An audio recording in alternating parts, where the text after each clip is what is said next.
మన రక్షకుడైన యేసుక్రీస్తు నామమున అందరికీ వందనాలండి. ఈరోజు దేవుని మాటలు నిర్గమకాండము 20వ అధ్యాయం 24వ వచనం. నేను నా నామమును జ్ఞాపకార్థముగా నుంచు ప్రతి స్థలములోనూ నీ యొద్దకు వచ్చి నిన్ను ఆశీర్వదించెదను. దేవుని బిడ్డలారా, ఆయన మాటను గమనిద్దామా?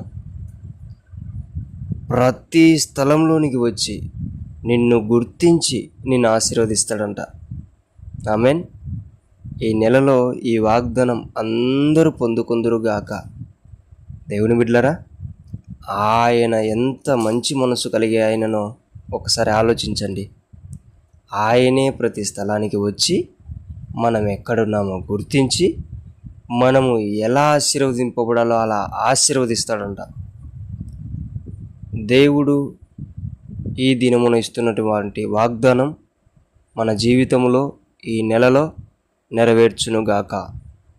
దేవుడి మాటను దీవించునుగాక. ప్రార్థించుకుందాం. యేసయ్యా, మీకు వందనాలు, స్తోత్రాలు. నీవు ఇచ్చిన వాగ్దానం ఈ నెలలో, ఈ వాగ్దానానికి అర్హులైన ప్రతి ఒక్కరిని యేసు నామములో ఆశీర్వదించమని ప్రార్థిస్తున్నాం తండ్రి. ఆమెన్.